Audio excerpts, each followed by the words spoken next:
Singapour, petite cité-État située à l'extrémité méridionale de la péninsule malaise, indépendante depuis 1965. Elle est aujourd'hui reconnue pour son efficacité légendaire, son revenu par habitant parmi les plus élevés au monde, sa fiscalité avantageuse, ses systèmes d'éducation ex-ante à la pointe et un taux de chômage d'un peu plus de 2%.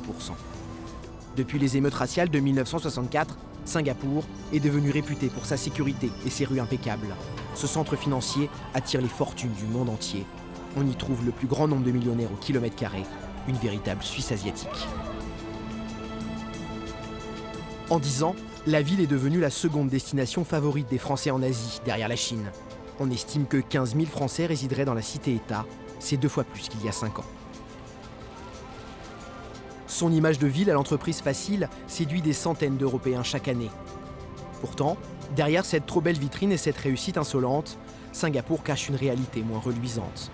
Depuis le début des années 70, la ville s'est enrichie sur le dos de milliers de travailleurs migrants. Du milliardaire, à qui tout semble réussir, aux ouvriers bangladais exploités sur les chantiers, en passant par des Français en quête de réussite et des domestiques aux conditions de travail déplorables, plongés dans une ville aux multiples visages.